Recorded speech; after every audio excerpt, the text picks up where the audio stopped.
Herkese merhabalar. Eser'in mutfağına hoş geldiniz. Bugün sizlerle yapımı oldukça pratik ama çok lezzetli bir börek tarifim var. O kadar lezzetli ki herkesin tarifini istediği bir börek. Dilerseniz hemen bu güzel tarifin yapımına başlayalım. Yoğurma kabımın içerisine 7 su bardağı un ilave ettim ve üzerine 1,5 tatlı kaşığı tuz ekliyorum ve öncelikle un ve tuzu karıştırıyorum.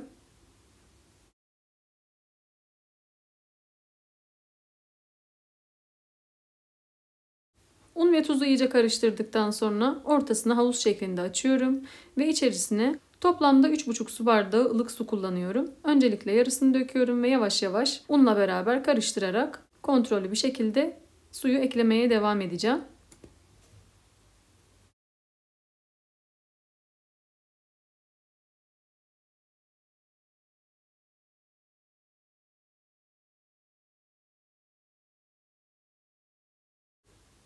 İkinci defada suyu döktükten sonra tekrardan karıştırıyorum. Hamurumuz yumuşak bir hamur olacak. Unun markasına göre suyun miktarı da değişiklik gösterebilir. O yüzden su miktarını da dikkatli ekleyelim. Suyun tamamını ilave ettikten sonra spatula ile şöyle bir karıştırıp toparlıyorum. Daha sonra spatulayı çıkarıyorum ve elle yoğurma işlemine geçiyorum. Hamurumuz ele yapışan yumuşak bir kıvamda olacak. O yüzden un ilavesi yapmayalım.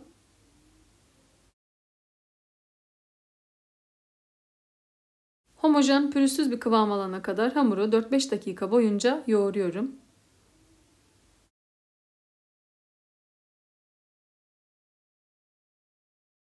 Hamurumuzu toplamda 5 dakika boyunca yoğurdum. Gördüğünüz gibi kıvamı gayet pürüzsüz. Bir hamur kesici yardımıyla şöyle bir toparlıyorum.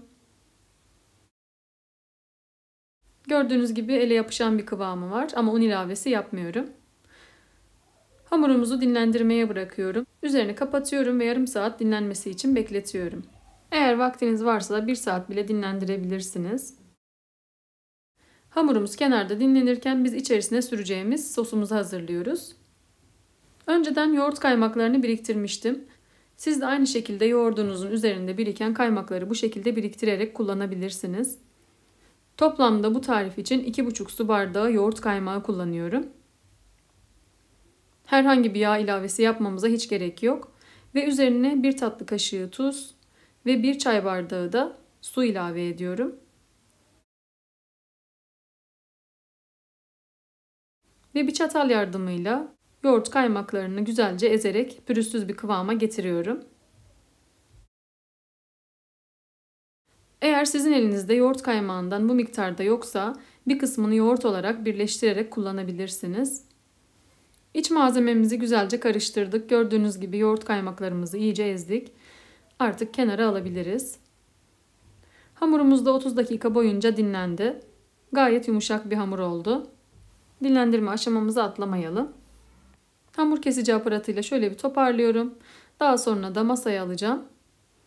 Masanın üzerine az bir miktarda un serpiyorum ve hamuru masanın üzerine alıyorum.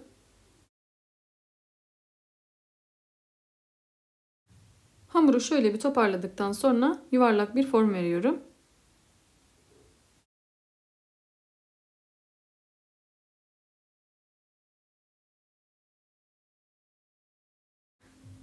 Öncelikle hamuru ortadan ikiye kesiyorum. Daha sonra her bir parçayı 4 eşit bezeye ayırıyorum. Toplamda 8 adet beze elde ediyorum.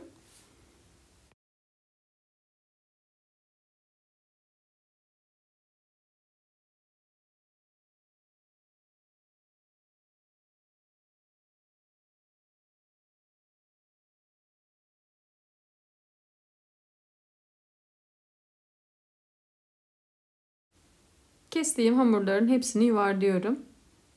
Hamurun kolay açılması için mutlaka dinlendirmeyi ihmal etmeyin. Hamuru ne kadar dinlendirirseniz o kadar yumuşak olacak ve açmamız o kadar kolaylaşacak. Hamuru yuvarladıktan sonra tabağımın üzerine bolca un serpiyorum. Ve hazırlamış olduğum bezeleri üzerine alıyorum.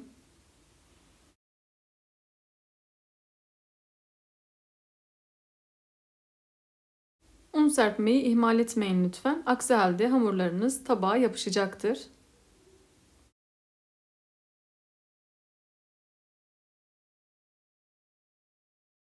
Hafifçe un serptikten sonra yuvarlıyorum. Zaten hamurumuz yumuşak bir hamur olduğu için hemen şekil alacaktır.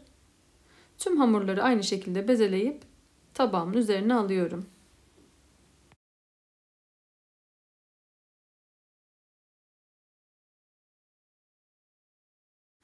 Bezelerin tamamını tabağın üzerine aldıktan sonra elimle hafifçe bastırıyorum. Ve daha sonra da üzerlerine hafifçe un serpiyorum.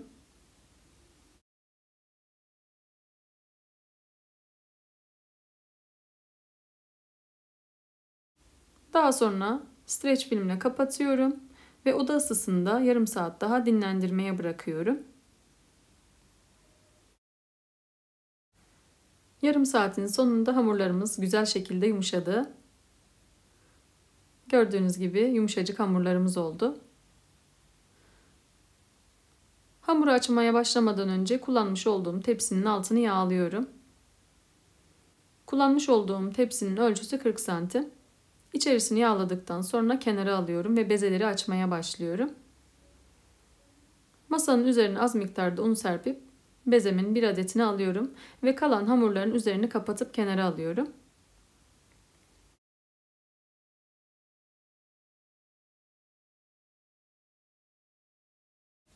Hamuru şöyle bir elimle büyüttükten sonra oklava yardımıyla büyütüyorum.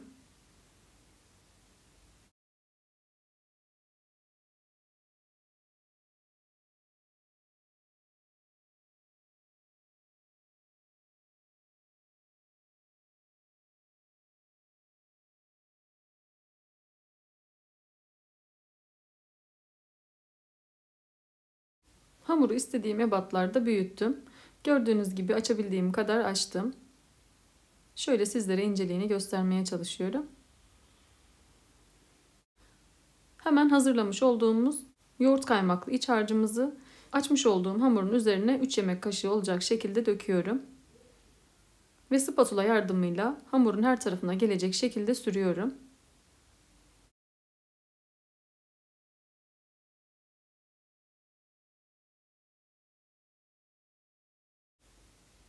Daha sonra iki taraftan da parmak hareketleriyle vura vura iki ucunu birleştiriyorum. Rulo şeklinde sararak uğraşmanıza hiç gerek yok. Gördüğünüz gibi ilk böreğimiz hazır. Hazırlamış olduğum tepsinin içerisine yerleştiriyorum.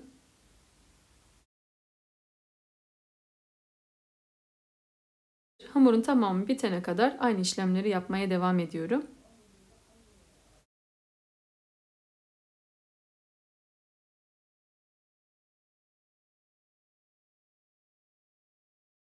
Bu arada kanalıma ilk defa gelen arkadaşlar kanalıma abone olup destek verirlerse sevinirim.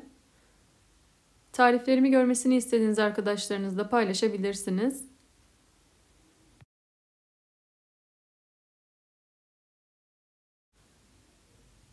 Son hamuru da büyüttükten sonra kalan kaymaktan bir yemek kaşığı kadar ayırıyorum ve kalanını hamurun üzerine boşaltıp spatula yardımıyla düzeltiyorum.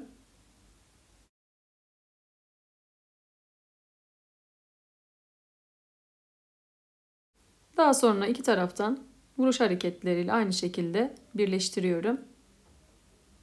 Ve iki ucundan tutup hamuru esnetiyorum. Ve son böreği de tepsimin içerisine yerleştiriyorum.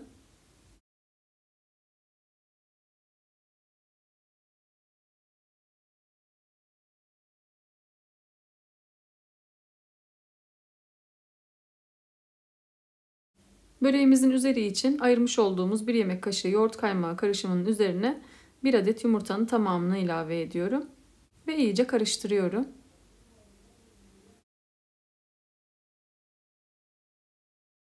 Daha sonra da bir fırça yardımıyla böreğin her tarafına gelecek şekilde sürüyorum.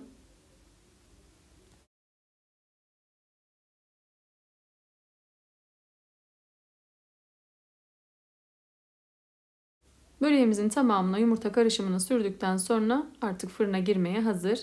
190 derecede önceden ısıtılmış fırında 35-40 dakika pişirmeye gönderiyorum. Benim fırınımda 40 dakikada pişti. Her fırın farklı olduğundan pişme süresi değişiklik gösterebilir. O yüzden dikkatli bir şekilde pişirelim. Gördüğünüz gibi böreğimiz fırından çıktı. Hiç yağ kullanmamıza gerek yoktu. Zaten yoğurt kaymağımız yeteri kadar yağlı. İlk sıcaklığının çıkmasını bekliyorum. Daha sonra da dilimleri ayıracağım.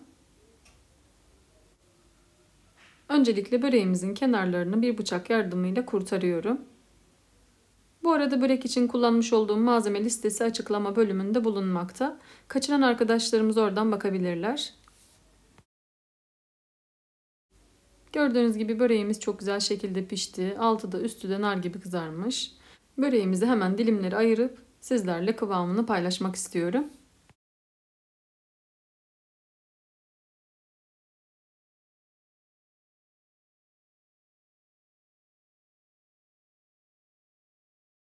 Börekten hemen bir dilim alıp servis tabağıma alıyorum ve sizlerle hemen iç dokusunu ve kıvamını paylaşmak istiyorum.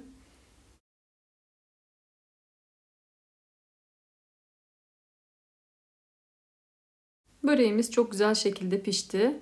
Altı da üstü de nar gibi kızarmış. Emin olun çok lezzetli bir börek. Kesinlikle denemenizi tavsiye ederim. Dışı çıtır, içi yumuşacık, çok lezzetli bir börek. Sizler de yoğurt kaymaklarınızı bu şekilde değerlendirebilirsiniz. En azından bir defa deneyerek ne kadar lezzetli olduğuna emin olabilirsiniz.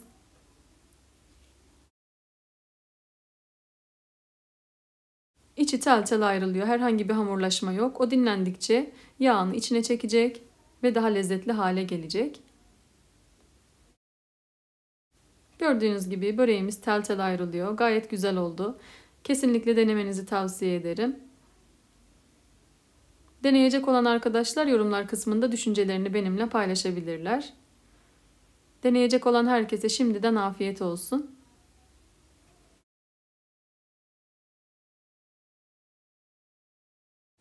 Bugünlük de bir tarifimin daha sonuna geldim. Umarım çok beğendiğiniz bir lezzet olmuştur. Tarifimi beğendiyseniz beğenmeyi, kanalıma hala abone değilseniz abone olmayı unutmayın lütfen.